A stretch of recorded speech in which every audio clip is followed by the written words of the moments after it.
You probably heard me walking over to the chair to sit down to say, welcome to Joel and Randy's Texas Tea.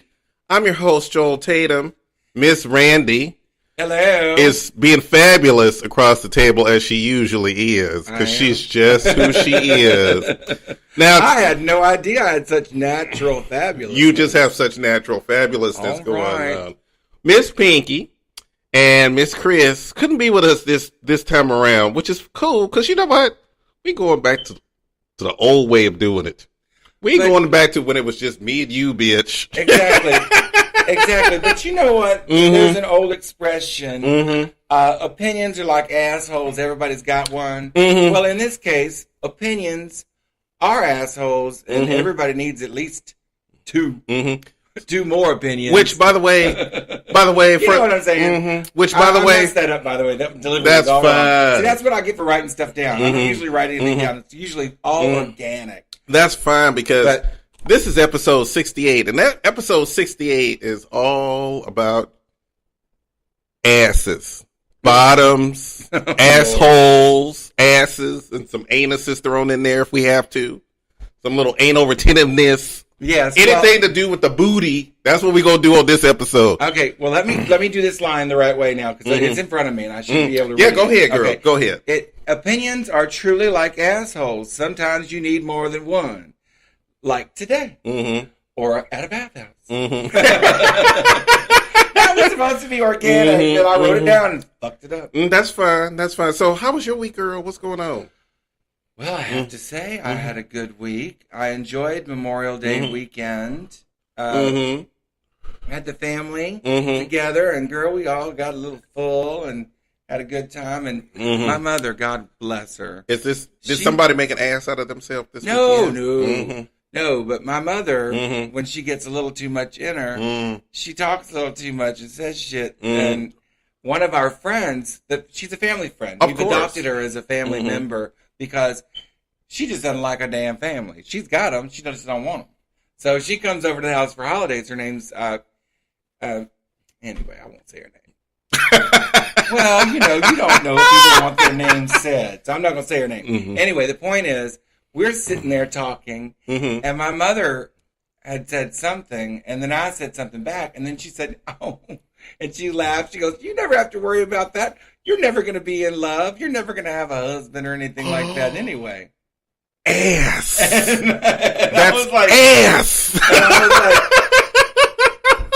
like, I just kind of, I laughed. Lord. I said, well, there you go. And my friend looked at me, and she's like, what the fuck? You know, she actually mouthed, what the fuck? And I said, that's Mom. She just says whatever's on her mind. And I said, gosh. Even though it may be true, wow, thanks, Mom. And we just all laughed it off.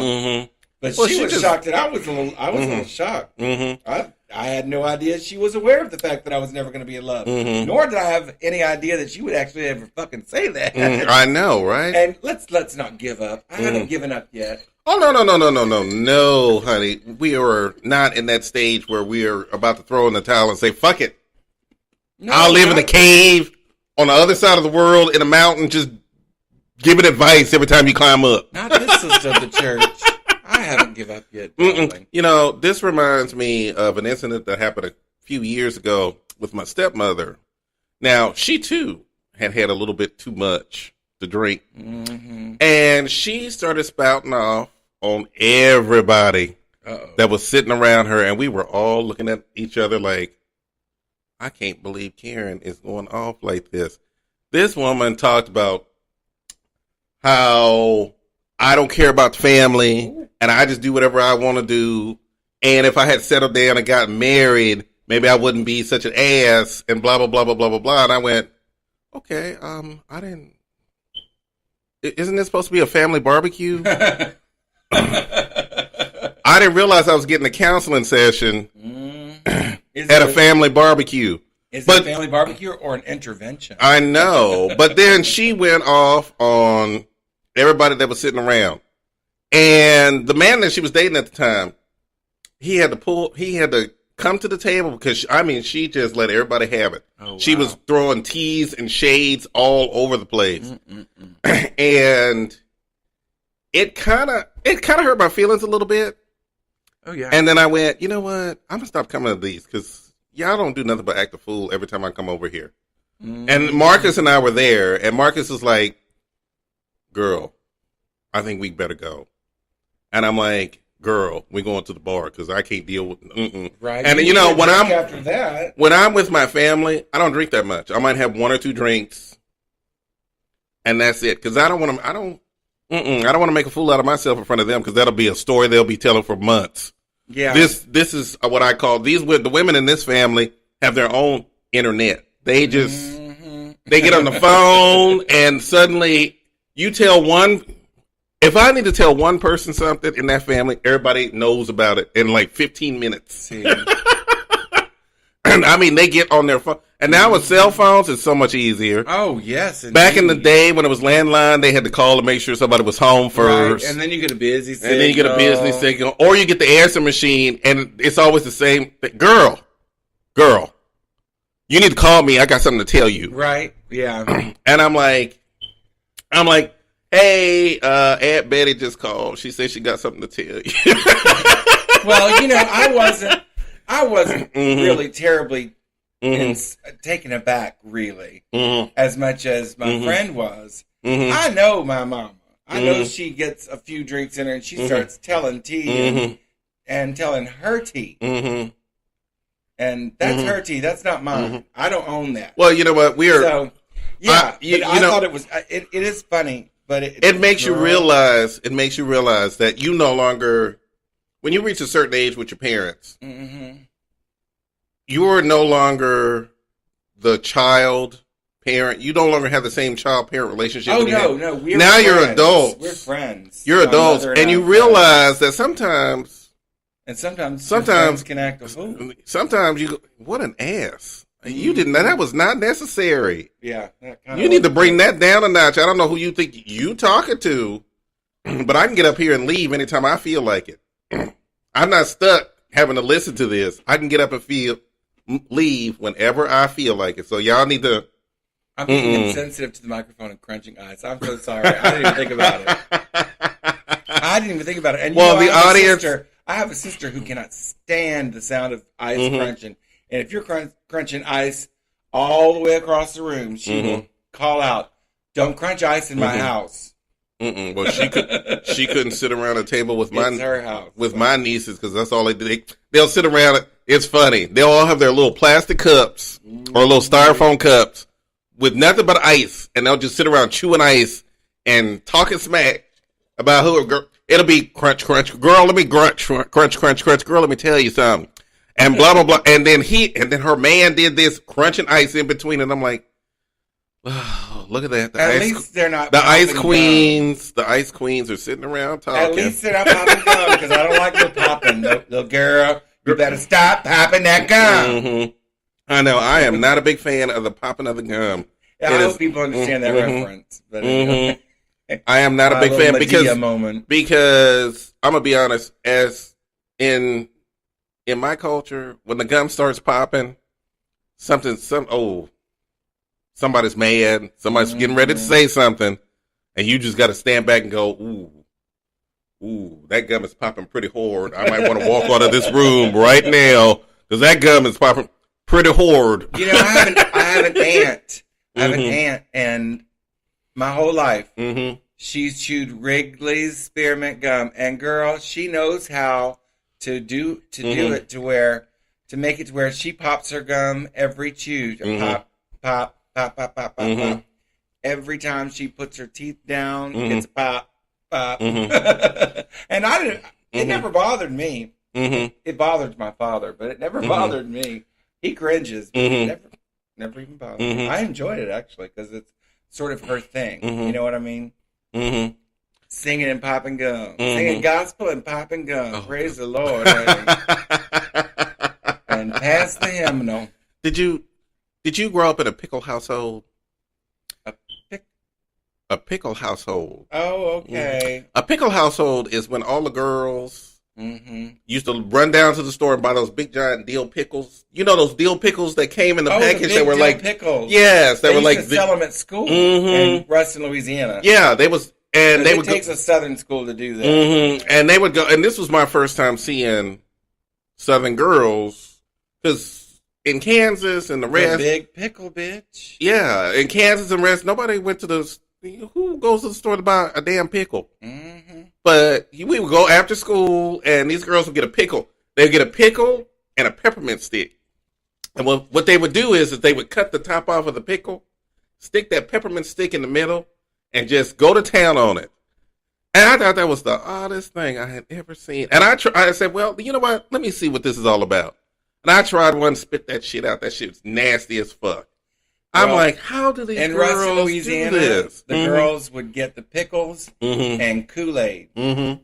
And I don't know. I never understood. I never tried it. Mm-hmm. And they would bite the tip of the pickle and dip it in the Kool-Aid. Oh, I've seen that. Mm-hmm. And bite the. Get a girl. I've seen that. That's a woman thing. I've never seen a man do it. No, I've never seen a man do it. That's a woman thing. That's a girl thing. That was a girl. High school, junior high. It was junior high, mostly junior high. Yeah, I don't. By the time they got to their sophomore year, they stopped doing it. But for some reason, it was always junior high. Just the weirdest little cravings. It's just the weirdest thing I've ever seen. Mm-hmm. Let's get down to... I'm excited. You had a story you wanted to tell me. Yes. I'm excited about it. Well, okay. First of all, we need to get into this one because we talked about this in April. And we talked about this. Let me get my... it is just the end of May. Mm-hmm. Well, April's still a long time ago. We had an episode where we... Remember Miss Malaysia Booker? Miss Malaysia Booker was the trans woman in Dallas that got beat up in the street. Oh, Miss Thing. Yeah, I just saw a little blurb on the internet about her. And she, for those of you in the audience, let me refresh your memories here. It was a minor traffic accident in front of an apartment complex. They were trying to work it out. Her and the other driver were trying to work it out. Suddenly there's a crowd around. Then suddenly somebody in the crowd dared somebody to go up there and beat her up. And they beat her up. Because she was too obvious? I guess so. I guess she wasn't, what is the term that they call it? Passing? Yeah. I guess she wasn't passing. Although I saw pictures of her and I'm like, yes, she could. She was actually quite pretty. Well, it depends on what she's wearing. And a lot of men, it's not about the face. Sometimes it's about the body. And if she had a box figure and just a little tiny hormone breast and a muscular arm, we got a problem. But but that describes a lot of black women I know. Passing. So well, that's not bad. No, with a box waist, I think it's the length of the box waist that gives away a lot of transgendered men. I mean, transgender women. Because that's undeniable. You can always tell by the long box figure, and so that tells on you. She'll hit it. You can do something about it. You can have ribs removed, like they say Elizabeth Taylor did for a waistline. But I don't advise that. No, I don't advise it either. Nobody should advise that. That's crazy. And I don't think Liz actually did it. But a couple of days ago, they found her dead. Oh no! Found her, yes, ma'am, with 2 bullets in the back of her head. Oh, that's terrible. Yeah, someone had just. And is it? You think it's because of the fact that she got the coverage that she got when she was beaten up, and somebody decided, you know what, we're gonna take her out because wouldn't that be? I don't mean to say it like that, but wouldn't that be cool if you took her out? You know what I'm saying? That's terrible because that's no, I don't like that. Well, the exposure of the crime that happened to her made her, Well, vulnerable. let's explain it like this so everybody gets the context of it. He does not mean that it would be cool. No, heavens no. No, he does not mean it in that sense. He's speaking from the perspective of the criminal. Of the criminal. So so please don't take that out of context. God, that's not what he meant. No. It's a terrible, tragic crime because none of this shit needed to happen. This woman got in an accident, and then somebody in the crowd decides that she's not a she or what have you. And then all of it escalates into this tragedy. And everybody with their cameras out watching this whole thing, and it's just I have sad. A problem with today's culture of let's film it instead of fixing it. Yeah, exactly. Film it instead of fix it. Exactly. Get in there and do something and help somebody. Be a good Samaritan. I'm not saying get yourself killed, but at least take the phone and dial 911. Don't take the picture. Take the phone and dial 911. You know, a lot of women did come to her aid while she was just women. Yeah, just no of course. Man stepped forward. No, it was all women. See, it's all about it. It was all women. Are horrible, horrible people. Whoever you may be in this neighborhood, and I'll call you a horrible person, even if you aren't related to the crime. You stood there. You let it happen. Shame on you. You know, in Europe, you would go to jail if you let it happen. It's called the Good Samaritan Law. And I don't mean no harm, but we need that law in this country now because of the social media and because of everybody just standing around just filming shit. Let me get this on YouTube. Yeah, exactly. No. As fast as I possibly can before somebody else does Get this on... Get this to the police, or at least have it ready for when the police shows up. Blast to say, 911. Yeah, to say, yeah, exactly. Film.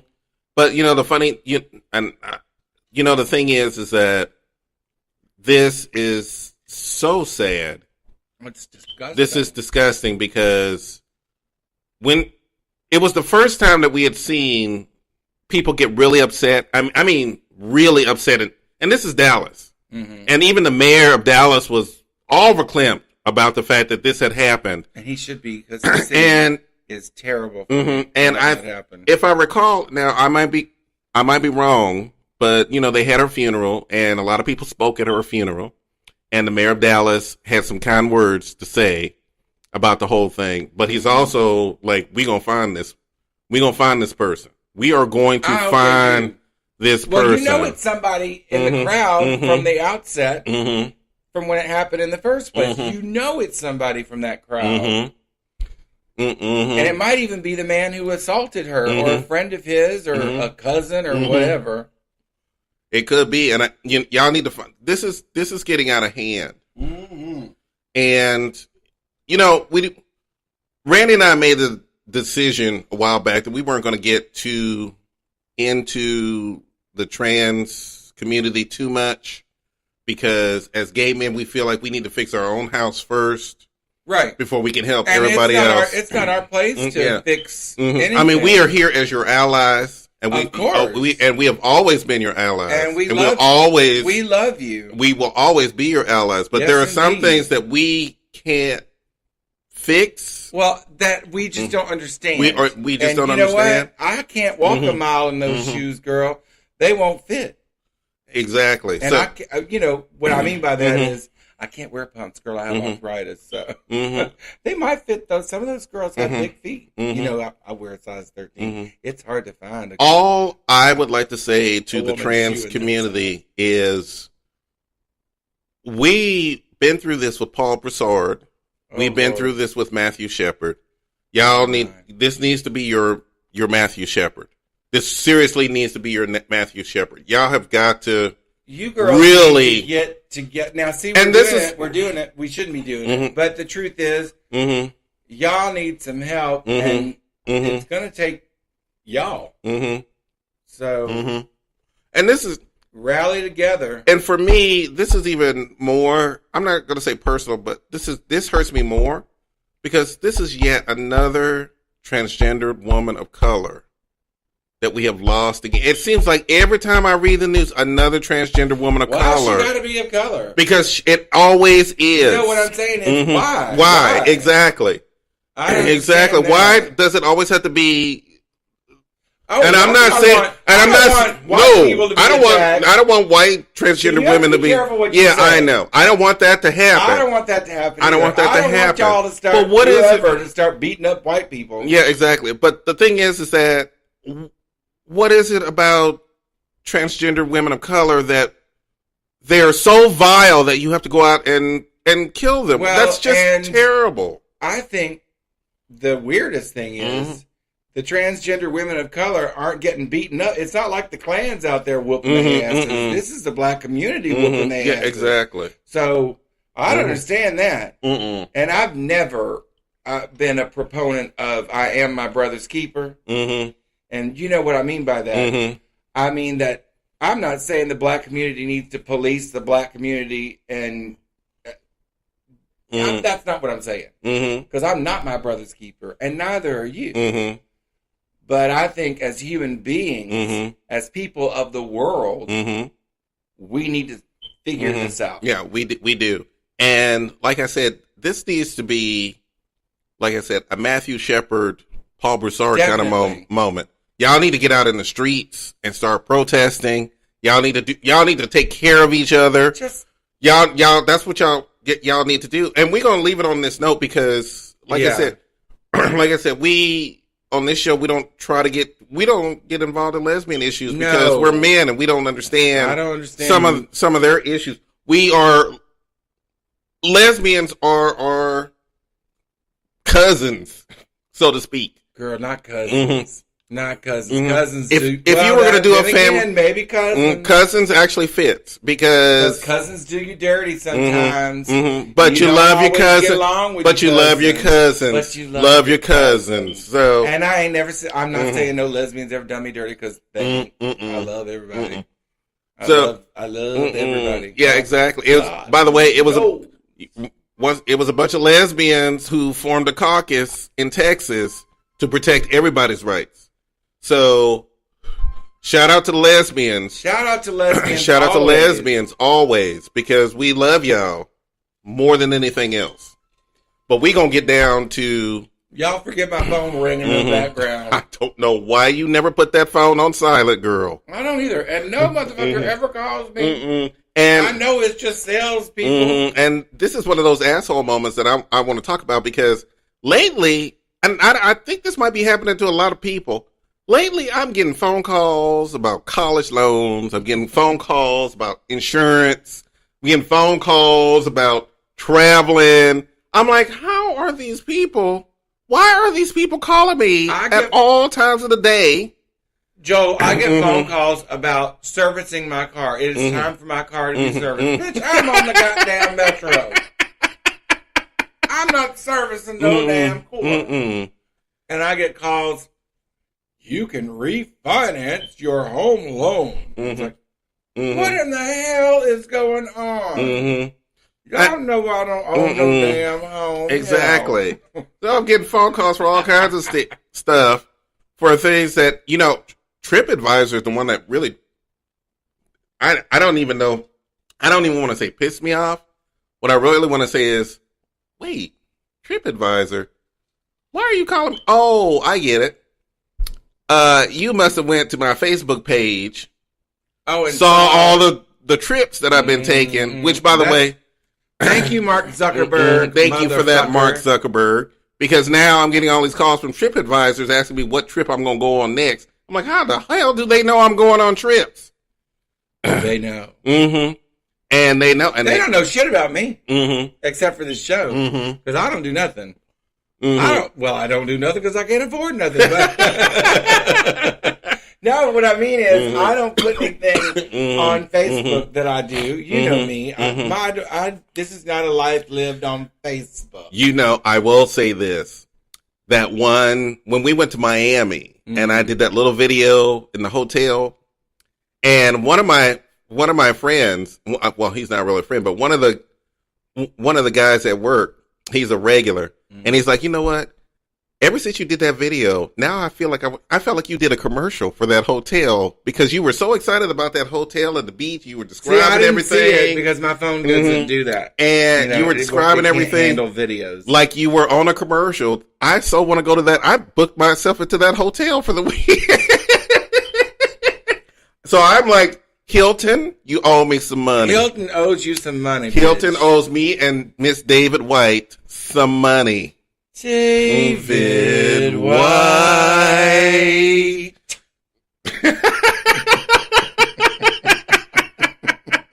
let's get into the assholes in the news, girl. What you got going on for me, girl? Girl, this Starbucks barista bitch. Mm-hmm. He's a guy. Anyway, and I hope he's not gay, because that would make it worse. Mm-hmm. Was he drinking an iced coffee, girl? She had obviously had too much of the damn product, because this bitch was more than a little judgy behind her caffeine. Uh-oh, what happened, girl? This woman walks in there, she's pregnant, she walks in there, and she says, I'll have a macchiato. And that guy, I wish he were gay, so we'll make him gay. So I'm going to do him. So here he is. He says, are you sure you want caffeine? You are pregnant. And she says, yeah, thank you. But yeah, I want a macchiato with caffeine. You realize that's bad for the baby. Wait, this made the internet, girl?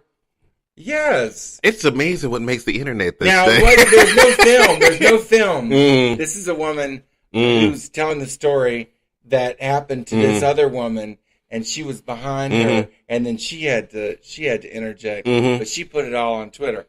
So she says, you know, that's the bad. And the woman feels like she has to, justify what she's doing. So she says, well, I only have caffeine once a week. It's just, well, whatever. So the woman behind her says, excuse me, are you really telling a woman who's pregnant how to treat her pregnancy? And he said, well, seriously, it's bad for the baby. And she says, you need to mind your own business. And you know what, people? Y'all need to mind your own goddamn business. This country is full of nosy bitches. I know. Like that barista talking shit to a woman about her pregnancy. You don't think she has an OBGYN? Is he an OBGYN? Does he have? Is he a barista on the side? And he's just being an OBGYN during the day and a barista at night, or a barista during the day and an OBG. What the fuck is going on? I know.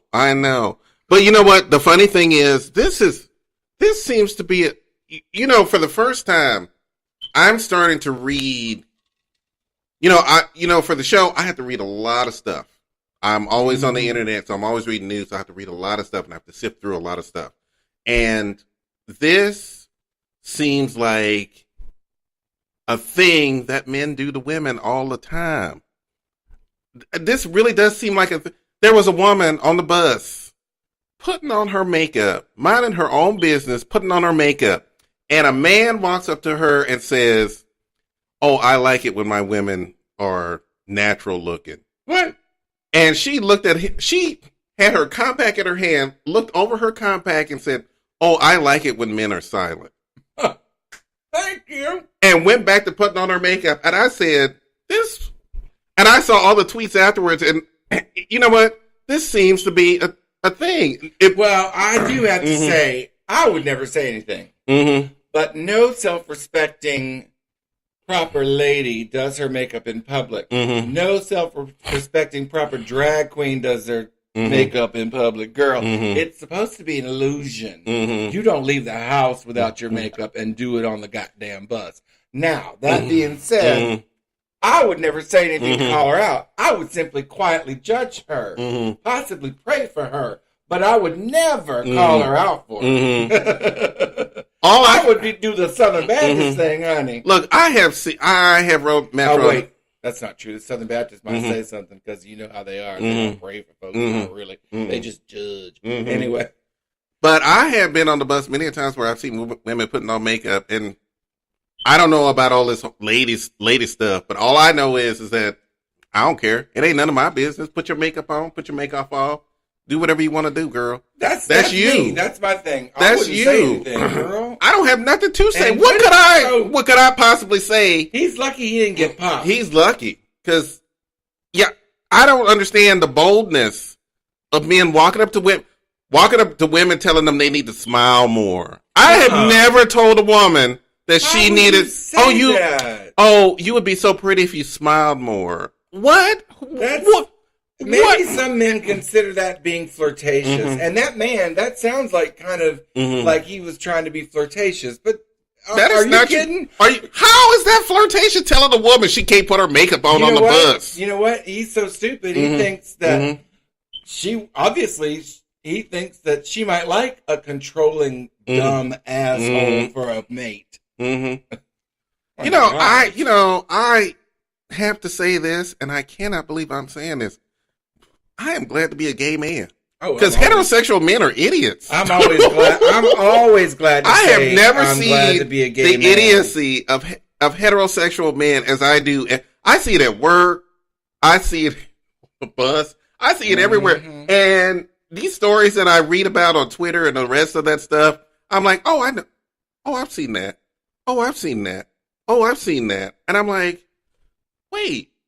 Heterosexual men are complete assholes. They are. And speaking of heterosexual men, we've got more, girl. There's we got more assholes out there. There's a British man that was told, well, I can do it in an English brogue. I sure hate it. By an airline school in England, because, girl, she's HIV positive. Or he, because we don't know if he's gay, and I always say she as a term of endearment. We don't need letters about that. I'm just playing.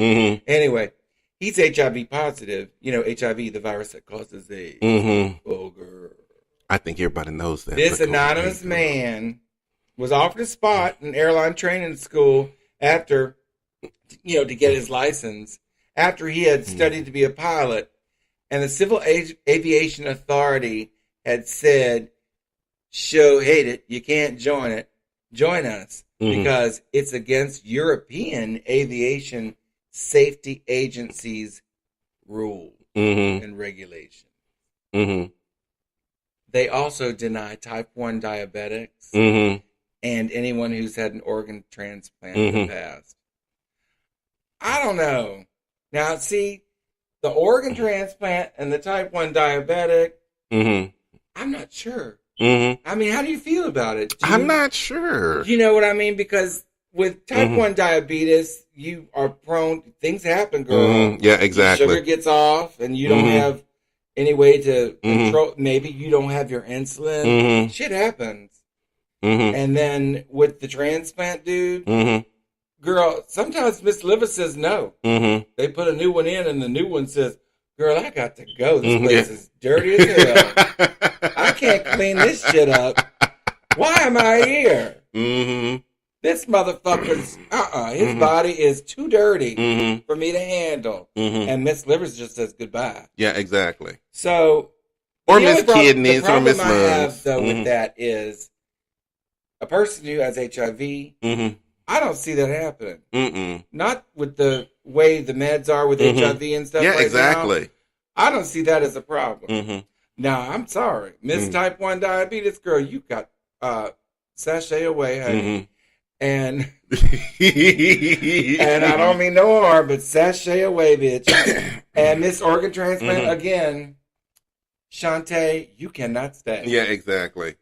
But I don't HIV, girl. Girl, you're in. What is possibly going? I don't know. You might get a little tummy ache because you understand what I'm saying, because the variable is completely different. Yeah, completely different. So you know what, that one I just don't understand. I don't think that we could understand that. I want somebody who's healthy and who can fly a plane, but most planes pretty much fly themselves. Oh yeah. So you really just need somebody to push a couple of buttons and make sure everything is where it's supposed to be. I mean, I know there have been some plane crashes of late, but those were due to Boeing's incompetence. Yeah, that didn't have anything. That didn't have anything. Yeah, that's Boeing's incompetence. So that's neither here nor there. Well, I know a pilot. There are two gay pilots that I've known, from work for years, and they're so fabulous.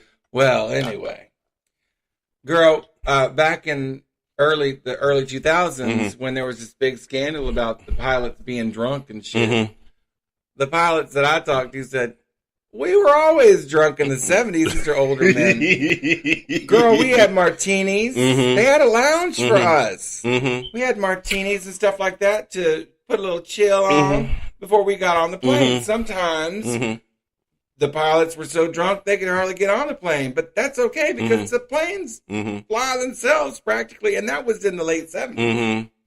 So it was so funny. It's like, I never knew a pilot that wasn't drinking. I would like to say in the late 70s. I would like to say that Miss Katie Jeffries and Mr. Bernard Tatum, my parents, when they had a fight, and we were living in Dallas at the time. When they had a fight, Mama would just get on the plane and fly back to Washington D.C. to stay with Mama for a week or two until the fight was over with. And as a child, and I do remember this as a child, 5, 6, 7 years old, I did used to see the pilots smoking cigarettes. Oh, hell yes. And they would come out and smoke cigarettes and have a martini in their hand. I got my little airplane wings from sitting. Yes, indeed. Because my mom and the pilot were sitting at the bar.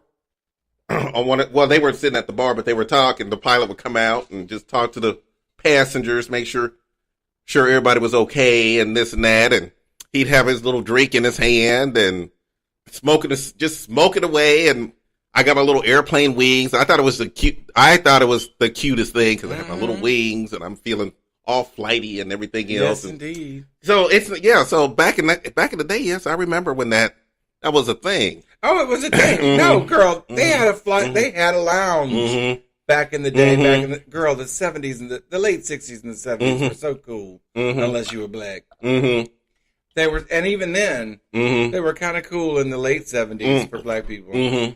But we were just starting to get our girl. You was getting your civil rights on. Bitch. We were getting our civil rights on. Then the 80s happened. Yes, indeed. But the 80s was bad for gay people. It wasn't bad for black folks. Well, if you go back to when the drug war started, it was bad for black folks. That's true. Yeah, that's when all the That was get physical. That was a Miss Hillary Clinton and Mr. Biden signing those laws, which is why we have all these police brutality now. Sleepy Joe. So yeah, but we're not fixing to get into politics. Hell we don't do that. But we're just stating a fact. So are we about to head on a break? Well, why don't we? Let me check the time and see what's going on with the time.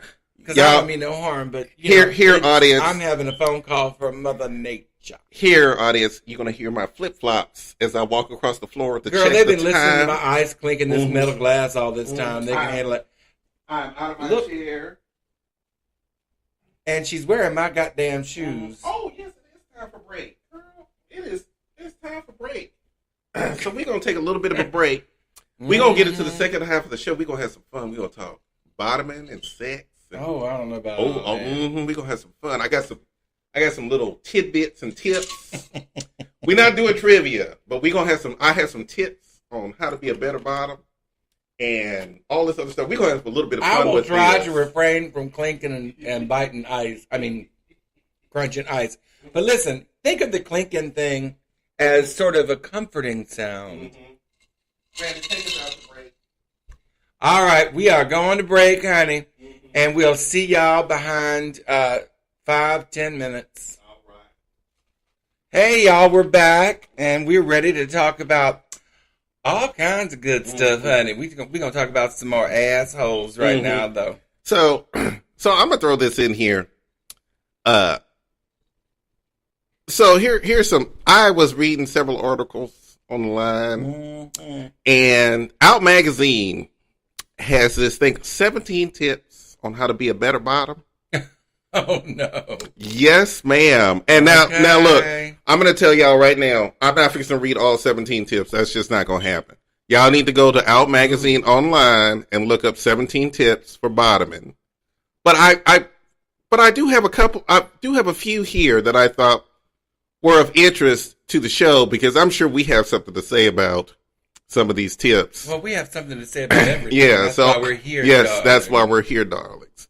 So basically put, bottoming is a wonderful experience when it's done right. So for those of you who are bottoming for the first time, especially, let me put this out here. A lot of men nowadays are coming out a lot later, 40 plus. They are coming out for the first time. That's a shame, though. That's a shame. I talked to one gentleman who came out when he was 50. His wife had passed away. Now, he considered himself bisexual. His wife knew he was bisexual. But they were together for 25 years. She passed away of cancer. And he decided to live his other half of his life being a gay man. He loved, and he said it, I love my wife. We have wonderful children. We had a wonderful life together. She has passed on, and she even told me that I need to start living as a gay man before she passed on.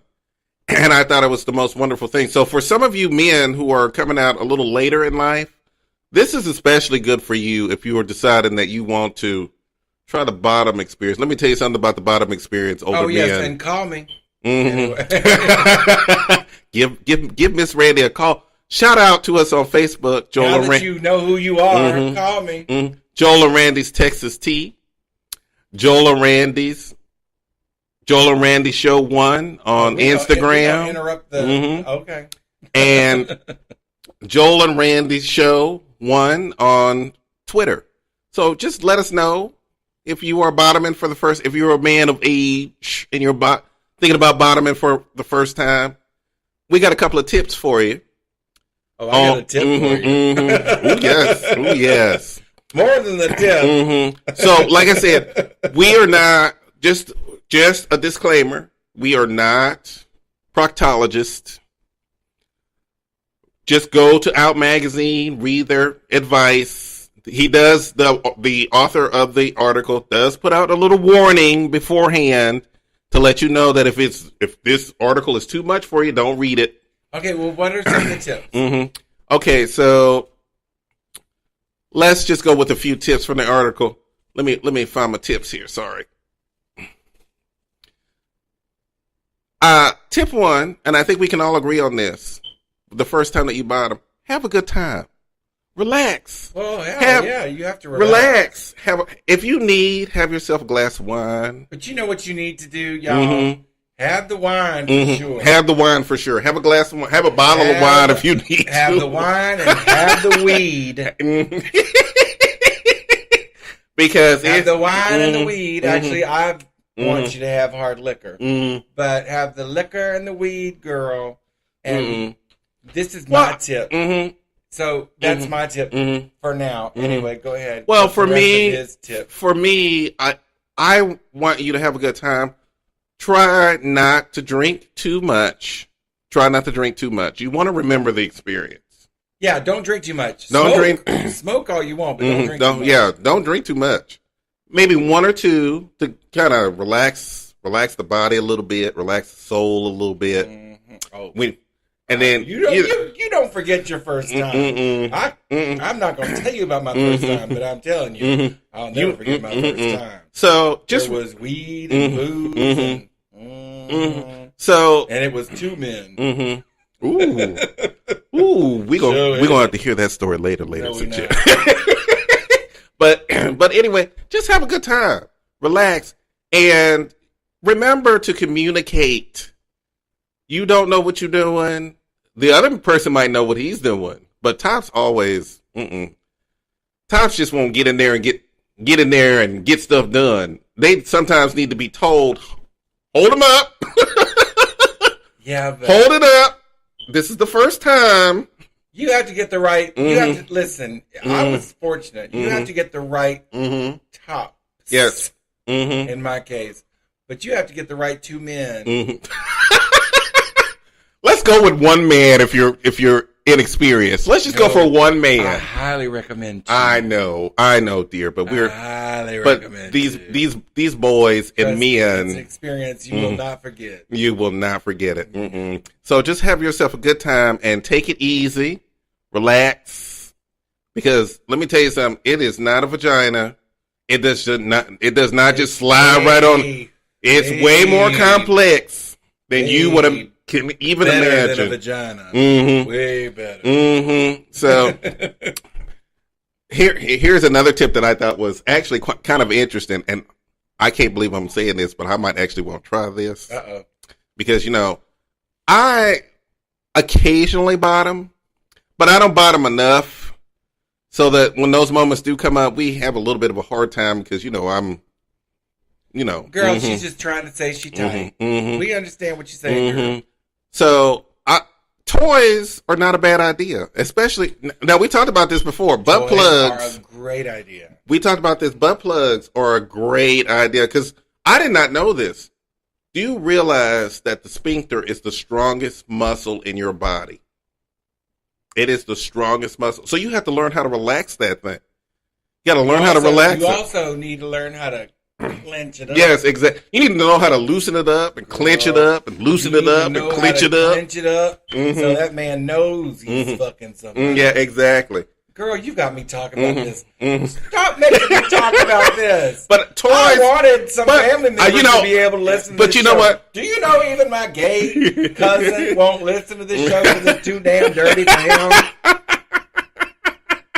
And you got me talking this stuff. But that's fine because a little, you know what? We don't get sex education in school. Thank God for Sweden, honey. We don't get sex education like this. And let me tell y'all something right now. Swedish people are chill. For those of you men and boys, but mostly men, for those of you men who think that you can get your education through porn, don't do it. That is not how it works. No, that's not how it works. That is not how it works. It is a fantasy. They have to go through a lot of takes. Listen. Don't do that. I'm telling you, y'all will never be as fortunate as I was to have the two men that I had at my first time. Because let me tell you something. Those men were married. They were in their 30s. I was 18. And girl, they were teachers. Yeah, exactly. That was a teaching moment. But I actually I think it's very amusing when I learn new things. I honestly didn't think you would agree with this tip, but toys really are a good idea. No, toys are a good idea. Toys are a fantastic idea because it will help you learn how to relax and clench those muscles. Of course, we didn't use toys. But we had them back then, but we didn't know how to use them. Well, no, we didn't have any education. With me, at my first time, like I said, there was there were no toys. No, and let me tell you something, the magazines that we read didn't have all this information. I didn't read no goddamn magazine. I read magazines all the time, and let me tell you something, none of them said anything about using, if I had known that a butt plug would be your best friend, I would have used it years ago. And let me tell you something right now. I have talked to men who have used them, and they say it is the best thing they have ever done. I've never done that. Well, you start off, when you first start off, you start off small, and then if you choose to, you can work your way up. If you choose to, that's up to you. Don't be serving up a loose platter. That's up to you. That's to you. First of all, a loose meat platter, girl. Don't be serving that up. We're gonna talk about the term loose in the second episode because I think this is very important that you understand this. But the thing is that just go for a toy. There are a lot of sex shops. There's a sex shop right down the street. To prepare yourself for the first. Yes, for the first. Well, there's nothing wrong with preparation. And you know what? And honestly, you just like any other muscle, you got to exercise it. So even afterwards, keep that muscle exercise, girl. Get yourself a butt plug. No, get yourself a dildo. Listen, I take pride in the fact that I haven't done that action. Is what we'll call it in 5 years. Let's say, and you know why? Because I want to keep my stuff together, baby. Because I want to get married one of these days, and that is my gift on my honeymoon night, honey. It's fresh business. Okay, but you still want fresh business up in her. I love this because you actually do want that to happen again. You do, but you want it to be done right this time. Yeah, and there won't be two men this time because this time it's going to be about love. And girl, I'm all about the girl. I'm talking honeymoon night. We're gonna have a honeymoon. But you still want to be better. You still want to be prepared. So just I'm always.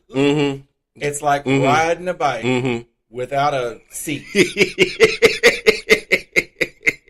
Yes, ma'am. I will say to that, yes, ma'am. I know what to do with it, and we'll do it better. Now, like I said, ever had. Like I said, I'm not going to go through all the tips because this is not that we are not that type of show. But tell us another tip, just for But fun. you know, this tip, we have been telling y'all this for quite some time on several episodes. So let us remind you again: keep that kitchen clean. Girl, Make sure that kitchen is clean. But but do it healthy. Don't be squirting lemon juice up your. It don't need to be shiny. It just needs. I met a guy who actually did a pre-lube and would dish with Crisco. So his business was ready. You know what? That's disgusting. Well, actually, it actually tears at the Crisco, the chemical tears away at your the lining in your the lining in your anus there. Yeah. So you don't want that, girl. Well, that's gonna lead to a problem. And by the way, that kind of Crisco or what have you with a condom, it can make some condoms break. So you don't want to do that. Well, the good news is that this is no longer 1970 something. Girl, I want everybody to use a condom though. They do now have silicone lubes that you can actually pre-lube. You can now pre-lube with silicone with a silicone lube where you can get in the shower, do your business, do a little bit of cleaning, and put a little lube up there just to get everything nice. Your walls and coat your walls. You can coat your walls. You can coat your walls, and it's 100% safe. It is. It will not affect the anal lining at all. And it'll make for a much smoother entry, so to speak. Well, they do call it glass. They do call it glass for a reason. Or gun oil. Because somebody's about to shoot a gun up somewhere. Why do you do this to me? We should not be having this conversation. Because this conversation... The world stage. We are on the world stage. Because this conversation, especially... And by the way... You are right. We are on the world stage. And sometimes we get countries that I know when I look up on the map that are not very gay friendly. Oh, hell yeah. And they need to know this information. Shout out to Dubai. And sometimes the internet is censored in those countries, but podcasts are not. So getting that information out there, I think is very important because you need to know if you're going to bottom, you need to take good care of yourself. And I think the most important tip here when it comes to bottoming, and don't worry, we're going to talk a lot about this. I wish we wouldn't. Shit, I thought I was done. But the most important thing I think here is the fact that, first of all, the bottom shaming needs to stop. The bottom shaming we've spoken about that a million times. Listen, guess what? It feels good to bottom. It does. And I highly recommend to any straight man I've ever met, I recommend that they allow a woman to stick a finger in their stuff, and they will love it. And I also recommend that they use toys. I think that the most positive sexual experience you can have as a heterosexual male and the most personal that you could have is if a woman straps on a dick girl and fucks you till you can't see straight. Guess what? That's a bomb. Because she ain't never going to tell anybody she did it. And you sure ain't going to tell anybody exactly. she did it. That's love right there. That doesn't make you gay. That's love right there. A sexual experience that's far beyond anything that you will ever imagine. Ridiculously beyond heterosexual men, if you're listening, beyond your expectations. Because guess what? I had a friend years ago, and his wife, she would use a toy on him while he was fucking her. And he said, girl, there were explosions all over the place. Yes. Because the toy that she was shoving up his stuff made his dick harder. Harder. So he was, girl, they were both on a mission.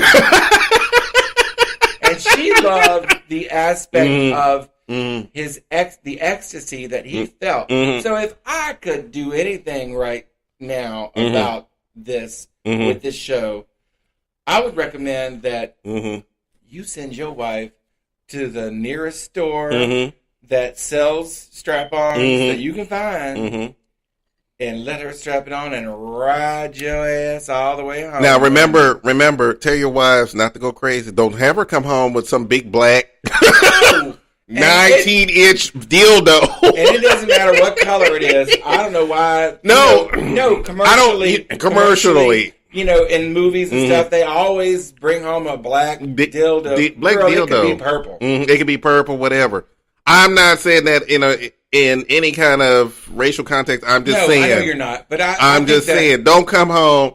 If your wife comes home, you bringing home? No, you bring home the smallest dildo, or a vibrator. A vibrator. A vibrating rubber replica of a dick. Not the vibrating tool that women use. That's the because those aren't as effective. Because the head mold of the head on a dick makes a difference in the experience. Yeah, it does. So you don't want that, and that's and those kind are for you don't want the common vibrator. You want definitely the mold of a dick. And I'm sorry, straight men, that it's a dick, but girl, sometimes it takes a dick. Yeah, exactly. But like I said, all the time it takes a dick. Just make sure because most vibrators are made for vaginal intercourse. Exactly. So especially the ones that don't have the mold of a dick. That's just for a woman to enjoy the vibration and the clitoral, the experience of the clitoral sensation. So because a woman's not, she's not thinking about a dick when she's doing her biz. You know what I'm saying? You know, the funny thing is that if there is a straight man listening to this right now, he better know what a clitoris is. Because if you don't know what a clitoris is, you doing something wrong. You doing something wrong. You're doing something way wrong, and you need to start educating yourself. Because if you don't, we know what a clitoris is, and we're gay, and we don't want nothing to do with it. I know how to stimulate a clitoris, but I'm not going to. We're not going to. But if you don't know what a clitoris is, but seriously, straight men and gay men. I agree with Joel. Start out slow if you don't have the experience that I had, which ain't none of y'all gonna have it. And I ain't gonna tell you what it was. It was good. You already told us it was two men. You need weed. You need weed and booze. Don't you think telling us it was two men was enough? And you need Sade's Promise album. So it's Sade's Promise album, weed, and I'm stressing the weed. Poppers, I forgot about the poppers. But poppers aren't poppers anymore, so no poppers. Because you can't get amyl nitrate anymore. That's gone. So no more poppers. But they weren't good for you anyway. I didn't like poppers anyway. I didn't understand what poppers. I didn't either until I had the weed, the booze, and two men. Girl, I was as loose as a goose. Poppers always ready to go. Reminded me of Vicks Vapor Rub, and I'm like, why would I want Vicks Vapor Rub to get me harder? They always gave me a headache. All right, I'm going to tell y'all a little story. Okay. And I shouldn't, but I will. Just a little bit of a story. I'm going to try to make it as PG-13 as possible, which that's going to be hard. Anyway. Everybody clutch your pearls. So, about poppers. You got to be careful with poppers. Because when you're blowing somebody and they say, would you like some poppers from above you? And you look up and say, no. And they accidentally pour it down your nose. That hurts. Because, girl, you feel like you're dying. Because that's a chemical. Went all up in my nose, down my throat. Why would anybody pour? He didn't mean to pour it. He accidentally poured it because he was drunk. And it was a long time. Girl, I was in my 20s. A lot of fabulous shit happened to me in my 20s. A lot of bad shit happened to me in my 20s. A lot of fabulous shit happened to me. That was not fabulous. You don't want a nose full of video head cleaner because they don't use actual amyl nitrate anymore, which was actually something that was a chemical that people used back in the day. Psychologists used it to loosen people up so they could talk more. You know, if you saw the movie Hannibal, I think it was Hannibal. Anyway, it's one of the franchise from the Hannibal movie. Girl, you don't want poppers. Don't do poppers. Poppers are out. No more poppers. No more poppers. But back to the kitchen. Oh, yes. But back to the kitchen. I did digress. Back to the kitchen. Look, the thing is that eat a high fiber diet. Now, one of the things that the article said was little Metamucil every now and then, spoonful of Metamucil once a week, once or twice a week. Eat some fruits and vegetables.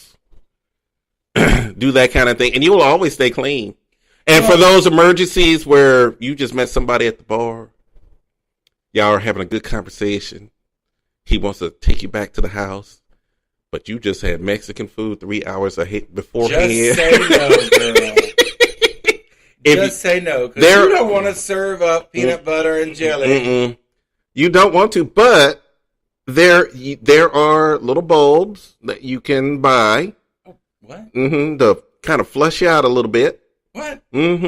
See, as long as it's warm water. I don't do this. I don't do now, anymore, it's recommended that warm water, you don't need to put any chemicals up there. Just a little warm water. What's in these bulbs? No, it's just, I'm going to describe it like this. Remember those little ear bulbs that you used to use when your parents used to use on you to flush out your ears? Oh, yeah. It's something like that.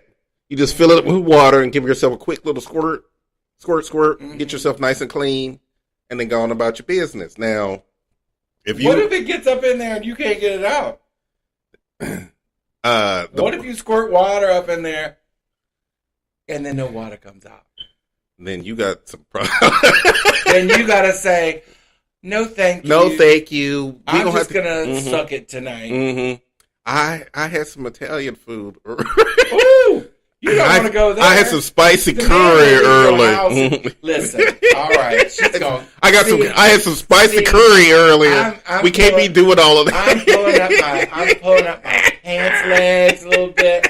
She's gonna make me tell another goddamn story up in here. Put my pants legs up a little bit. I'm just listen. My family will never be able to listen to this show. My gay cousin will never be able to listen to this show. But I'm gonna tell you all the tea. Your gay cousin probably knows more than you think he does. Well, he is gay. He is gay. But he didn't. He told me your show is too dirty for me to listen to. And then secretly listens to it. Like he's some kind of goddamn Mormon. Yeah, exactly. Like some kind of gay Anyway, Mormons are cults. But anyway, the thing is, here's what had happened. I was in San Francisco. Oh, it's all about San Francisco. Go ahead, girl. On a girl's trip to San Francisco. And it's a girl's trip. With my sisters. And we promised that we would hang out together, all of us, until the last 2 nights. And then it was on. So it was the last 2 nights.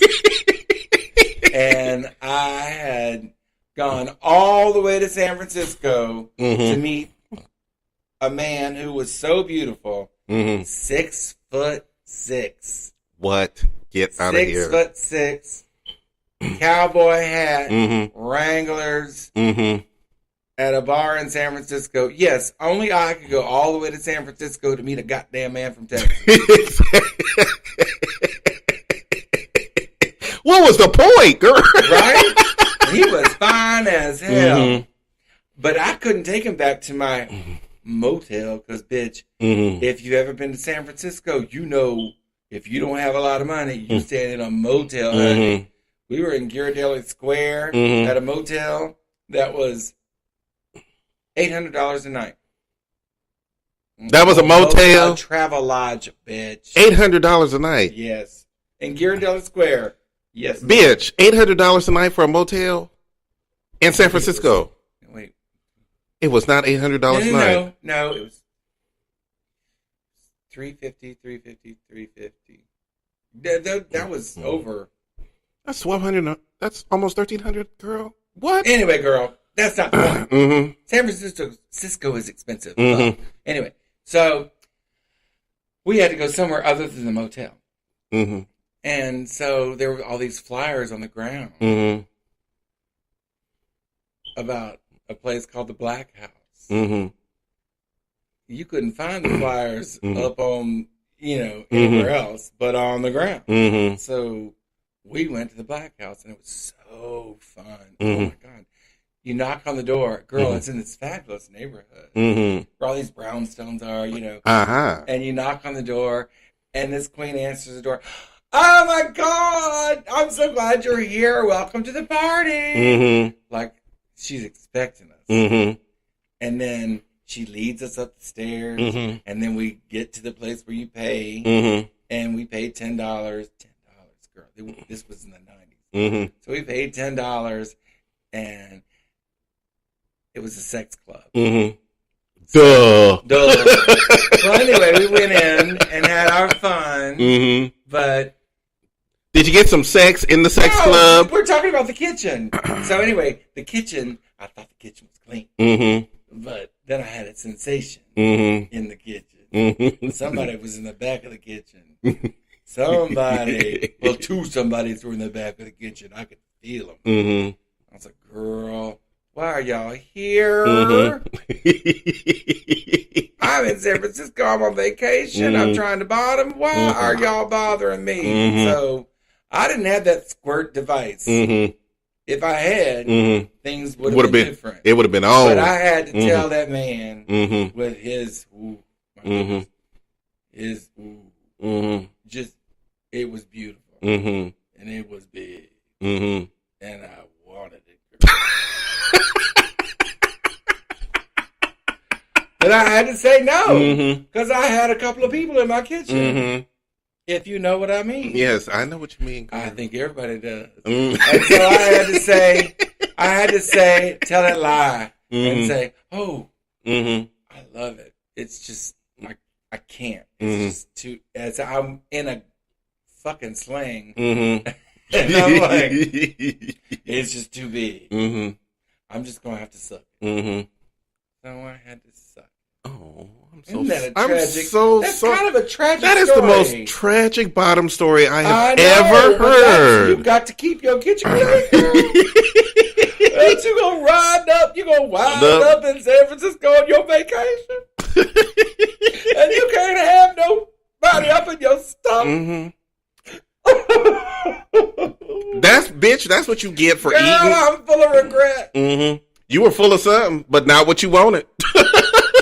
I said it was just two folks up in my kitchen. I didn't say there was a lot of folks up in my kitchen. Mm-hmm. I thought my kitchen was ready. I was wrong. Mm-hmm. One is enough, girl. Girl. But two. Two. Mm-hmm. See, this is why you have to learn to be a professional bottom and make sure that you are your ass bitch prepared. for having this show. I'm gonna whoop your ass. Let me tell you, always do this to me. Let me tell you something. I'm gonna wake up tomorrow going, Lord, Lord, what did I say? And I know what I said. Let me tell the audience something right now. Now, I was in a long-term friends with benefits relationship for a long time, and he was a bottom. And when I say he was a bottom, I mean this bitch was a professional bottom. Oh Lord, I'm gonna start to cry right now because that's how good of a bottom he was. Here was how the evening always started. Knock on the door, there he was. Hey, how you doing? I'm doing good. How you doing? Okay. Then he goes into the bathroom. He does what he needs to do. He always closes the door. I never peeked. So. I heard. You don't want to peek. I don't want to peek. I always heard little water going into the toilet. And Everything else, he comes out, he's all fresh, clean, goes into the bedroom, lays down for a little bit. I'll finish the end of whatever I'm watching on TV. Then I'll join him in bed. Then he'll snuggle up to me for a little bit. And then we'll just have some general conversation. And then it's on. And then it was on. And then he'd get under those covers and give me the little blowjob. He was not, first of all, he was not good at blowjobs. He was not that good at blowjobs. How did so that usually, happen? I don't know how it happened, but he was. No, but don't you? You demand. Listen, I have taught people how to give head. Let me tell you something. I give head lessons because listen, I'm going to get head out of you. If no, let me tell you something right now. Let me tell you something right now. His skills as a bottom overlapped his lack of skill in oral. So I didn't really. I'm like, I'm like, okay, you're gonna do that. At least even though I've told, exactly. Way. Yeah, so it's like, we're gonna do this. Okay, you're gonna try that again. All right, this is gonna last for about 3 minutes, and then he's gonna do what he normally does, which is get right on top, guide me in slowly, and then it's on. And then I had him on the edge of the bed on an exercise bike we had on the bathroom seat. Your cousin's not going to be able to listen to this episode. He was. Well, Marcus might. He was good at his job. And I always admired him for the fact that bottoming to him was the most intense experience for both of us. It was very intense experience for both of us because when you have someone who knows what they are doing, that is, to me, that's the most amazing thing on the planet. I never, when a man tells me that he has never bottomed, that he wants to do that, I'm like, oh, Lord, I don't know. I don't know if I have the strength for teaching. Well, I don't really know if I have the strength for that. Some men don't care if you've never bottomed. And they just get and just go. No, I don't like men like that. And I can say this to you bottoms out there. If a man just wants to just get in there and you are, first of all, let me remind you all of something. If it hurts, that's not a good thing. If it hurts, it's not a good thing. And if you actually cause irreparable harm and if your body. And if you see anything red, stop. Don't do no more. You can cause irreparable harm to your body. There's a condition called a fissure. You can create a fissure. And trust me, you don't want that. You don't want that. So because a fissure never goes away, and you have to. They say that they have medication for it, but it doesn't always work. So the thing is that so that's an irreparable scar. Yeah. So if you have a top that just literally wants to split you open like a watermelon, and they do, don't you simply say no, thank you. You need to stop. Because I can't handle this. No, this isn't prison, bitch. This ain't prison. Your life. This ain't prison. Somebody could really hurt you. And it might have turned. I mean, you could die. I'm not kidding. Because, and Joel's not kidding either, of course. But we're telling you seriously, as someone who's never done it before, especially as a virgin, bottoming, you have to be careful. You don't want that man who hears you're a virgin and then wants to just fuck you like you're a cave woman. He's a caveman. Yeah, exactly. That's not how that works. That's some jail sex girl. You don't want that because you could really, really be hurt. Now, on the other hand, when you get a professional bottom, you do whatever you want to do because they can handle all of that. That's when you get a. I'm telling you, when you get a professional bottom, they also call them power bottoms. Power bottoms. But you have to have, as a virgin bottom, you got to find the right top, and you're not going to find the right top in a bar all the time. No. Sometimes, but the idea of getting a top for your first time out of a bar is sort of. It almost never happens. So that harkens back to Joel's truth of getting yourself ready. So if you've never done it and you want to do it and you want to meet a man in a bar, the best thing to do is prepare your business. Yep. Because you know what? Joel's completely right. You don't want somebody ramming up in your stuff, girl. No. Because you could really do irrevocable harm to yourself. There's fissures. There's you could have anal tears. No. You can have huge anal tears, not just little anal tears. You could have that condition where We're talking about lacerations. Where it pulls the anus out. Yes. And lacerations, the worst. You don't want that. So no. And we're not trying to scare you. No, but I'm trying to scare them. Yeah, a little bit. And listen, weed, like I was joking around and talking about doing, I suggest weed and booze and all that.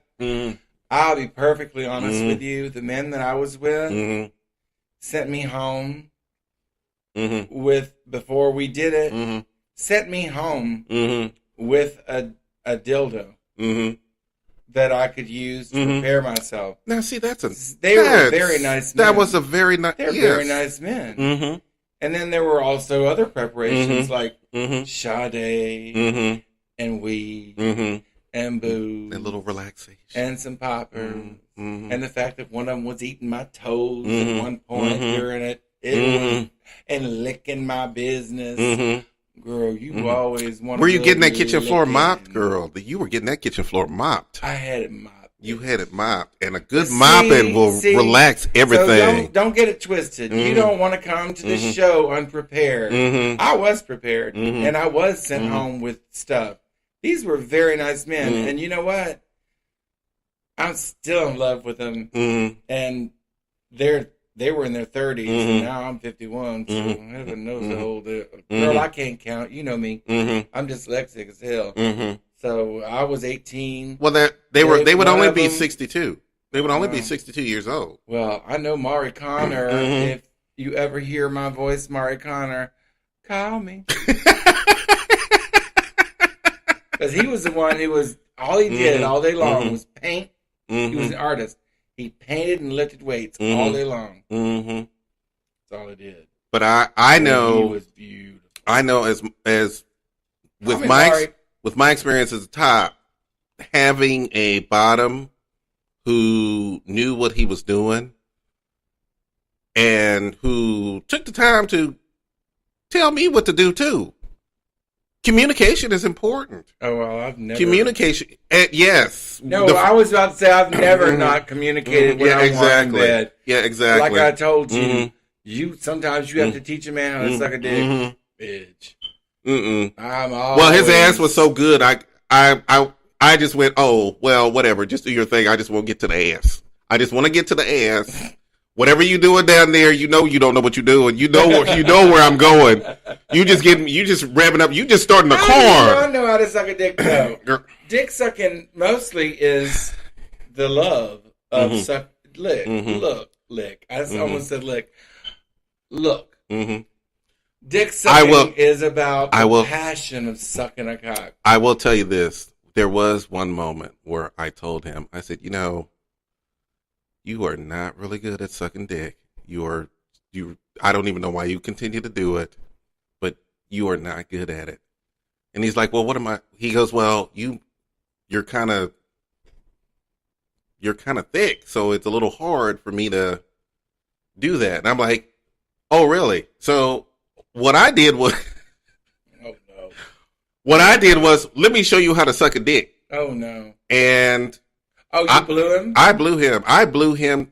It took me the doors off. It took me less than 2 minutes to blow those doors off. Oh well. Less than 2 minutes, and he was like, "That was good," and I'm like, "Yeah, that's when you know how to do it." So I'm asking you, just do a little licking. Oh my God. But I love your ass so much that I don't.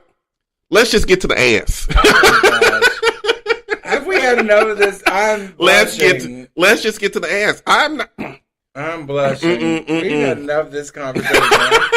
But like I said, But you know what? I think it's content of this show. You know what? I love the fact that on this. See, I'm blushing. Mm-hmm. Oh, if you blushing now, wait until the second episode. But what I would like to convey to my partner across the room is the fact that I love the fact that right now Miss Pinky and Miss Chris are not here. We're doing our show again. And we're doing our show for the first time in a long time with just us. And we're able to have an open conversation. Oh, we always have an open which we do, but sometimes it can lead to crossfire and all this other stuff, which is what happens when you have a round table discussion. So, but the thing is that I'm so glad that we are having this conversation because, like I said, I feel like for us to be able to talk, and like I said, there are a lot of older men who are getting into the gay scene for the first time, and they need a warning. And they need a warning, and they also need to know. There are a lot of young gay men who've never been fucked but want to, and it looks good on video. And like Joel cautioned earlier, don't get your education from porn. That it's like porn. It is not porn. It is not porn. It's better than porn. Oh. It is way better than porn. Oh, yeah. It is way better than porn. Especially if you got Sade and some weed and some booze. I'm going to be honest. Don't say you don't like Sade.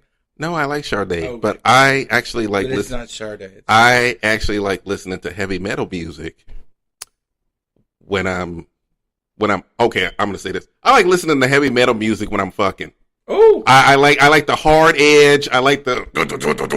You know, I love it. You know what's really? It just excites me. You know what's really good?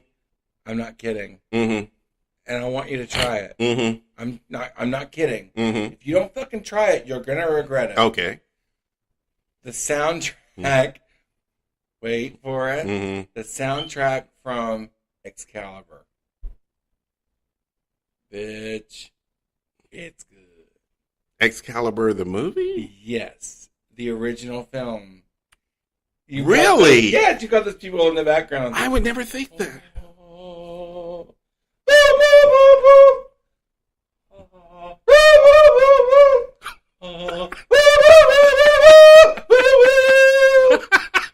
Oh my gosh. It's amazing. Oh wow. Oh, it's amazing. Oh, and another one which everybody knows. Ravel's Bolero. And you know I do. Bolero. Yes, I do know Ravel's Bolero. Oh, that's good. That's good too. Oh, that's good. Because there are ebbs and flows. No, definitely. I'm not kidding. I'm fucking. Well, we're gonna listen to it tonight, just so you can hear just a bit of the soundtrack. We'll watch it listen to it on YouTube. Just the soundtrack. I know this, but I've also been to for those nights when I'm feeling kind of romantic. I like, especially if I'm a bottom. If I'm a bottom in that situation, amazingly enough. Now, here's a question: when you're feeling like a bottom moment, do you like candles? Do you make it more romantic because you're having that sort of moment where you're sort of submissive? So candles, and do you take the candlelight shower and set the mood with incense? I put a dab of patchouli behind your ears. Here's my preparation for when I'm bottom. Oh, I hope it's not age. First of all, I get home because I know he's coming over. I get home. House is sparkling. New sheets on the bed.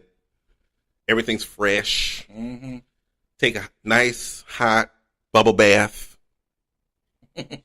Get myself in a relaxing kind of mood. My get in the mood song is Turn Off the Lights. Is it Turn Off the Lights? I think that's Turn Off the Lights and let's get cozy. That's not Luther Vandross. I know it's one of the old singers from the 70s. Well, that's Luther Vandross. No, that's not in this case. That's not Luther Vandross. Oh, that's that big guy. Mm-hmm. Come on now. Mm-hmm. I can't remember his name, but yeah. I know what you're talking about. Mm-hmm. And, you know, he'll come over and the music is playing in the back, and that song is playing in the background, and he's like, what's going on? Oh, you know what's going on. We about to do it. Oh. We about to get down. Get How that fabulously 70s. whip We're that, about to do it. I that, love that. Whip that dick out and let's see what we got to work with. Now that's not 70s. And then when it's on, and when it's about to right on in there. Oh my God. Girl, it is. Oh my gosh! I don't mean to make and I a get pun. that, and I don't mean to make a pun, but we're so in depth right now. And then you get that moment of, oh no! Stop! Nobody on this show needs to hear that. Are you all right? Are you all right? Are you all right? Yes, I'm all. Yes. Ain't nobody told you to stop. No, that's too much information. But we are TMIing the world. And that's fine as long as they. But Sweden can handle it. Sweden can handle it. Sweden can handle it. They've got a great sexual attitude. They do. They really do. Now, what's that town in Alabama? Fairhope, Alabama. Fairhope, shout out, bitches. I know y'all been listening, but I don't know if Fairhope can handle that shit. I mean, it is Alabama.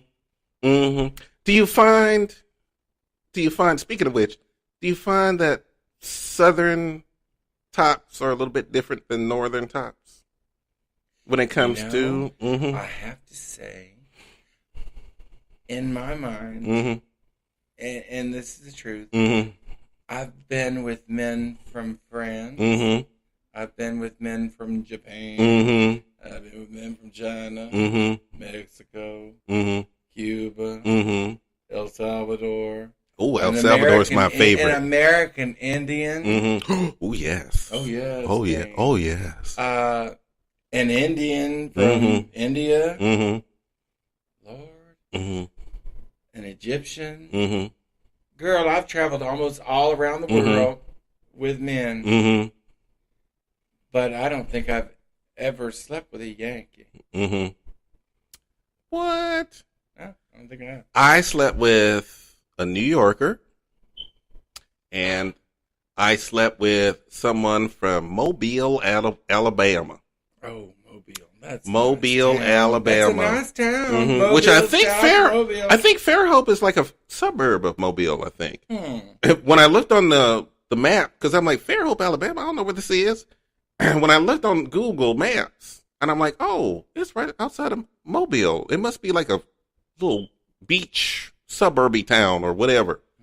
I can tell you there is a significant difference between Yankees, although I'm a Yankee, between Yankee tops and Southern bottoms seem to be more affectionate. They seem to be more genteel. Well, of course. Southern. They take good care of you at the beginning, but when you need them to really get in there and do some work, they get the work done. They get the work done, but they start off romantic and genteel. Maybe that's whereas New Yorkers, maybe the Southerners are attempting some sort of reparational situation. No, you didn't. I think Southern black men and Southern white men are the same when it comes to sex. They are really much more gentle in bed, and like I said, when it's time to really get to work, they get to work. I think northern men. Now, don't get me wrong. Northern men have a different approach. Northern men aren't as romantic, but being a little rough is good too. I like a little rough too. I like a little rough. Well, so northern I'm not men talking any more about this. You ought to be ashamed of yourself. Let me check the time because it might be tough because we always getting all hot up in here. I'm getting bothered, but I'm getting bothered. I'm getting bothered. Giving too much information to the world. Well, they can hear us in Greenland if they want to. Oh, in Greenland, I've always wanted to come and visit. I always wanted to go to Greenland. Well, why don't you lead us out to break for our last break, Miss Randy, and we'll be back in a few short minutes. We will be back in a few short minutes, but girl, I want to go to Greenland. I'm gonna tell you right now, I need to go take an ice bath because this conversation just. No.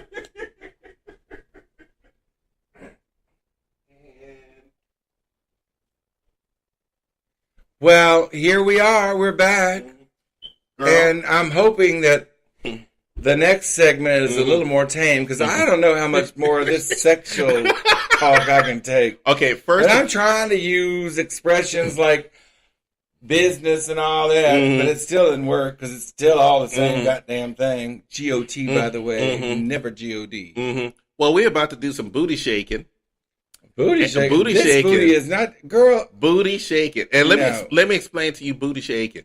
First of all, for those of you who listened to that last segment, the song was by Mr. Teddy Pendergrass. Google him, find that song, and listen to it when you are in that romantic mood.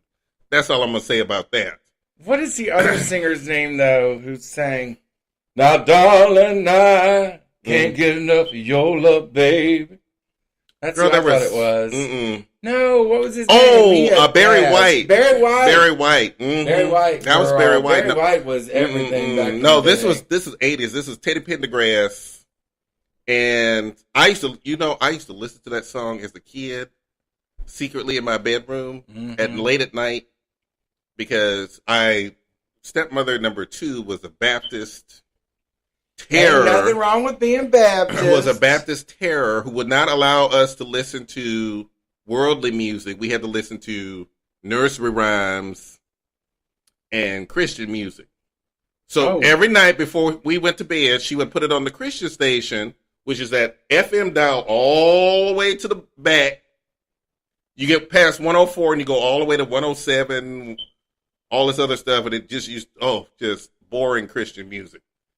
So I would turn the dial all the way back to Magic 102, and I would listen to, and Teddy Pendergrass song came on, and I'd be like, I don't know what's going on, but I like it. Well, I need to ask you a question. It's just preying on my mind, girl. As a black man, why didn't you listen to good gospel? Good God. I'm not talking about that hymnal. No, it's from the hymns. But a good gospel choir. You have to remember that, and I think I've stated this before, I grew up with parents who were not religious, so we didn't go to church. I didn't go to church until he married wife number 2. And when he married wife number 2 was the first time I'd been in a church. Well, did you listen to good gospel music? Because you said you were bored. Good gospel, in my opinion, is never boring. And it's inspiring to me. Can I say this? The gospel music that was playing was, I don't know how to describe it in any other term except kind of Lawrence Welky, kind of. There's a gospel music singer back in the day. It was just. Now I've forgotten her name. But no, I know what you're talking about. But that's sad because there's nothing like good gospel music from like Lord. Good gospel music. I almost spilled my drink. Yeah, we both went. That Texas tea almost went a flying, girl. Anyway, good gospel music from black churches is everything. My father grew up listening to good gospel music from black churches.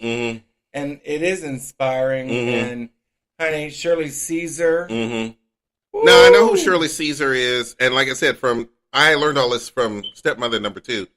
But like I said, at night, that's the music that she wanted us to listen to. And like I said, I would just turn it all the way back. I would wait till they fell asleep, turn it all the way back down to Magic 102, and listen to Tina Marie and Rick James and Luther Vandross. It was all about Luther Vandross. Girl, the 80s was nothing unless you were listening to Luther Vandross. You needed some Mississippi Mass Choir, bitch, because you wouldn't have gone to sleep. You would have felt the spirit. But, Luther Vandross used to sing in a gospel choir. Yes. And up until he died, which was always a mystery because I'd always wondered, even when I was younger, I'd always wondered if he was gay. Of course he was gay. But even when he all the way up to kissed a man on the lips, full on the Grammys one year. Mm-hmm. The year, actually, I think it was the year before he died. He decided, I'm out the closet. I don't care. Mm-hmm.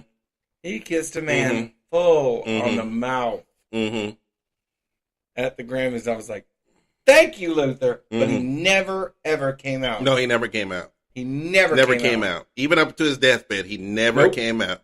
Never came out. But he did kiss that man on the mouth, and that was enough. But I think his mother had passed by then.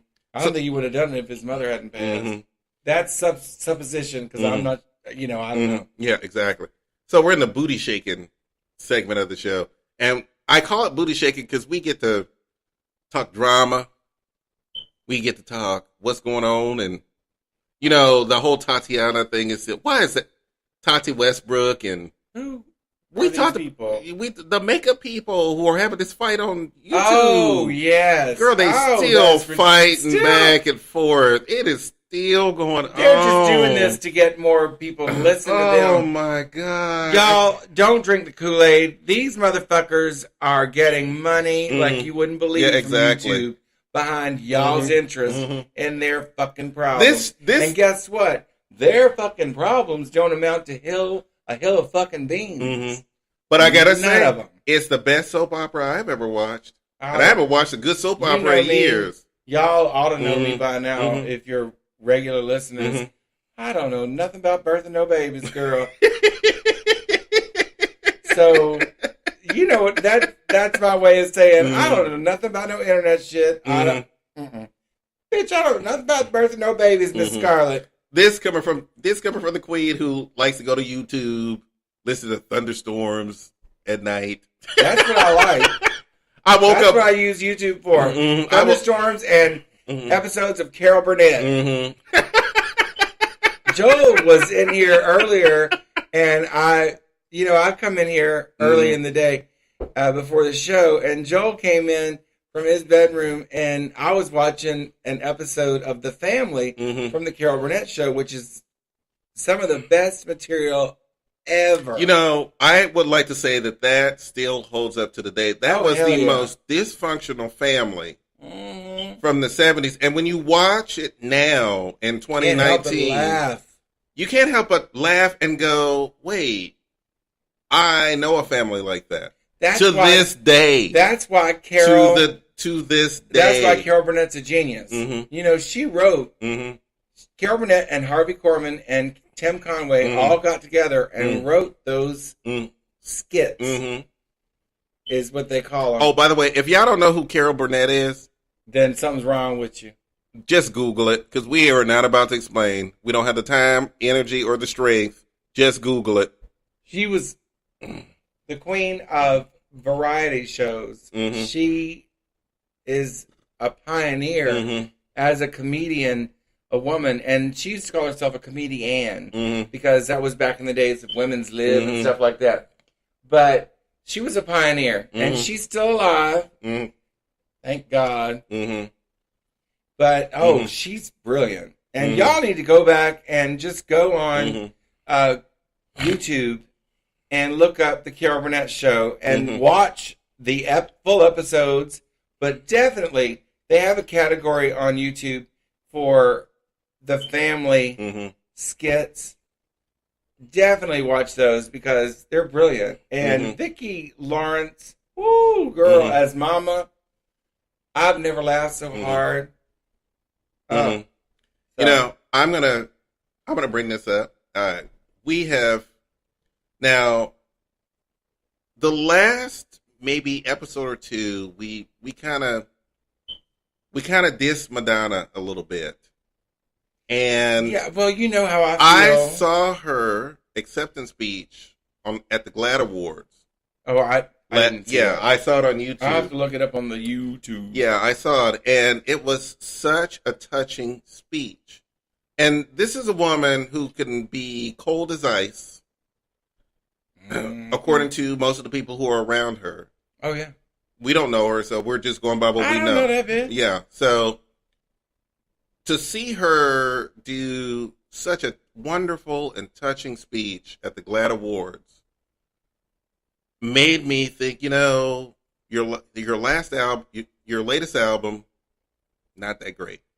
Girl, even my mother. Not that great. Even my mother listened to the songs from her most recent album and said, she needs to sit down. And I will argue this again, and which I did with when Chris and Charles were here. I'm not seeing retirement. I would like to see her. I don't want her to sit down necessarily from performing, but definitely stop trying to be relevant in our culture now with the eye patch and all that. You don't, Madonna, you don't need to reinvent yourself. You are everything already, and you're an icon. Dionne Warwick said that Beyonce will never be an icon. Dionne Warwick won't be alive when Beyonce is finally an icon. And I don't mean no harm, but it's the truth. Madonna, however, is an icon now. Yeah, she is an icon right now. And she's got that status, and like you said last week in an episode that we didn't air, but last week, she needs to take a position of an icon like Cher and still work and still contribute her art always. But stop all this trying to be a young woman. Madonna, you're 60 years old. I like be 60 and enjoy it. Enjoy the fruits of your labor. As men who are in their 50s, I still look up to her because I still love her sense of energy. Oh, yeah. Her energy is amazing. Oh, yeah. Her energy is amazing. And it probably will always be amazing. Sure. That is what I look up to. I look up to her energy. The fact that she, even though we may not agree on the fact that maybe it might be time for you to, I want her to take her icon status, make the type of music she wants to make, but not try to be 20 years old. No, I agree. I want her to be Madonna. Honestly, that's my thing. I want her to go back to being Madonna. And when she is Madonna, she is amazing. Yeah, when she is trying to create these other personas, Madam X or Miss X or whatever the fuck. Girl, you bitch, I know you're Madonna. Bitch, I know you're a Madonna, but come on. You too old for that Be shit. Madonna. Learn to take what you got and make it even better. You want to be an even bigger icon? Make the kind of music you want to make, but yeah, there you go. Figure out a way to do it where you're not. Settle down, girl. Settle down, girl. You don't need to do splits and flips. You don't need to try to dance with rappers and young lady Ariana Grande and kissing all these young ladies and all this other stuff. You don't need to do all of that. No, you need to do you. And doing you has always been about reinvention, and you need to. This is the time for you No more reinvention. I think that this is the ultimate time for reinvention. But we're just saying that she shouldn't reinvent herself. No, she needs to. She needs to be who she is. No reinvention. And for her, that would be a reinvention because she gets to be her now. Well, yeah. And this is the point where she needs to be her. So she needs to enjoy being her. So, so when we have had a lot of fun in this episode, and things got really heated in the last one. And the booties were shaking. And let me tell you something. We want to have that kind of mentality because even though we're in middle age, and we are in middle age. I just don't even like to hear it. I know. I'm only 51, girl. That is middle age. And in the gay community, we're just dead. Oh, honey. Sweetie, we're just dead. I'm not rich enough. We need to find enlightenment and who we are now, we need to enjoy each other as men. We need to enjoy each other as sexual beings. We need to enjoy each other as a community. That is what we need to enjoy Men each of other. our age should. I agree. Mm-hmm.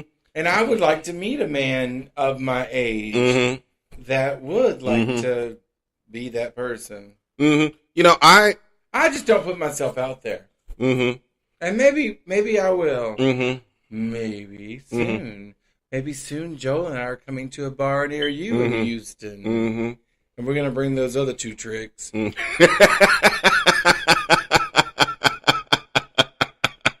Well, we know one likes the big girls, and then the other one, No harm in that. we don't even know what he likes. We have absolutely no idea what he likes. I know for right now he's. You know what though? Mm-hmm. It's none of our business. And if you don't want to tell us, you know, that's mystique for somebody else. Yeah, exactly. That is a mystique, and I kind of like that. I think that's good. There's a certain level of mystique. You know, like my old friend Paul used to say, God rest his soul, honey, that's not my purse, and I'm not digging it. Exactly. Because you never know what you're going to find up in that purse. Yeah, exactly. Clink, clink to the gay across the table. Clink, clink.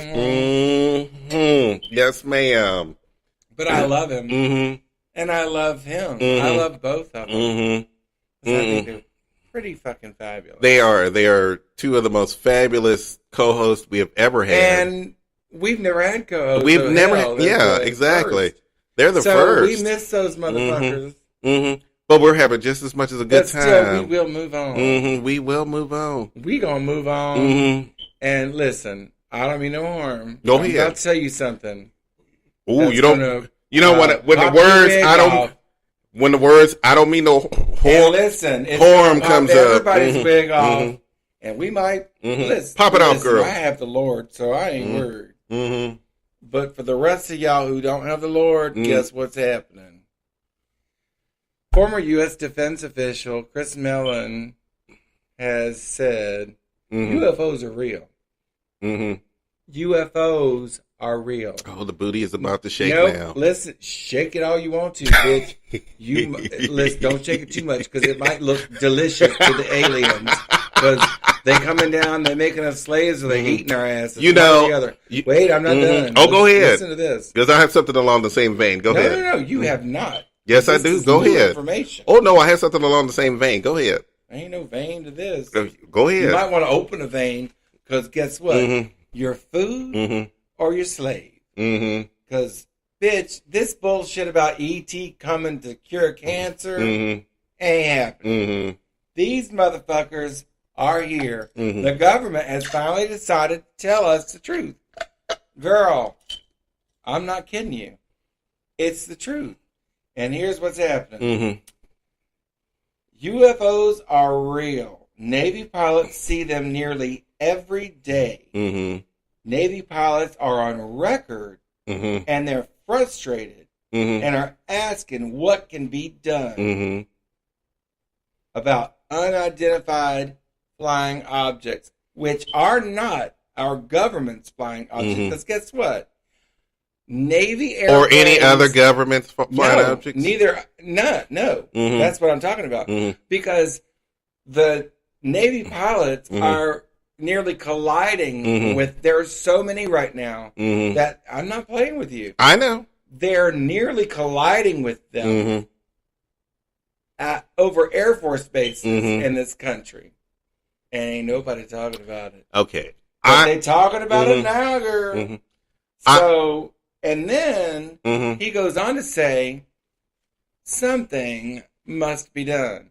Now, bitch, that's scary because the aliens are listening to that shit. Bitch, the aliens are listening to us now. Okay. And if you're listening, motherfucker, come and get it because I will kill your ass. I'm kidding. No, but here's the thing. Yeah, that's sort of like a warning to the aliens. And I don't know how you're going to warn somebody who's got more technology than you do. But this shit is real. This shit is real. Okay, so... But nobody's listening. Because people are skeptical like you are right now. Because that's the natural response. You can be skeptical all you want to. I've told you this years ago. They coming. Mark my words. They're coming. They're already here. And guess what? They're about to show themselves. It may not be this year. It may not be next year. Make no mistake about it. The military, the actual military, is concerned. Okay. So what you gonna do? So here's what I'm gonna do, and I'm about to shake my ass this way, because guess what? I'm about to blow your mind about the whole UFO thing. What? Because here is the other theory on the UFO thing. It's not aliens. What it is we have developed in the future the ability to travel back in time. Oh no, that. Hold on. I get that. We have developed the ability to travel back in time, and it has become a touristy thing in the future. So all these UFOs that they're running into are actually time travel ships that are coming back to take a look at how humans lived in this century. And they're more fascinated now because of what's going on in the world right now to see how society is handling all kinds of issues and everything else. Because if that is true, then that means that human beings are doing okay in the future. And they are able to travel back in time and like going to the zoo. Exactly, and you know, like going to the zoo you're to not blowing my mind at all, because that's take a pictures. Theory. That's a theory that I had come up with because of that picture of that woman who had clearly a cell phone or a communication device in her ear, and the government is always, and people always do this, play it off as something else, talking about it's a hearing aid. Bitch, what was she listening to? Walking in a crowd of people. And she's got a hearing aid. What is she? Ain't nobody next to her. So I believe in that. I believe that. But you know, I told you, and I'm not trying to one up you or anything. But remember, we had that discussion about that rock group, the band member of Butterfly or whatever it's called, and he just disappeared. He went. He told his friends that I have a theory about how to fold time and blah, blah, blah. And Iron Butterfly. It's from Iron Butterfly. Y'all look it up. Anyway. Gone. He just disappeared. And so I think that we do time. Listen, y'all call us crazy if you want to. But I do think that that's a possibility. A distinct possibility.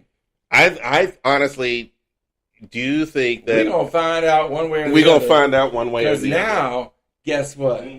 Now that the military has said that, guess who's going to get involved? And I think you know who. Our president.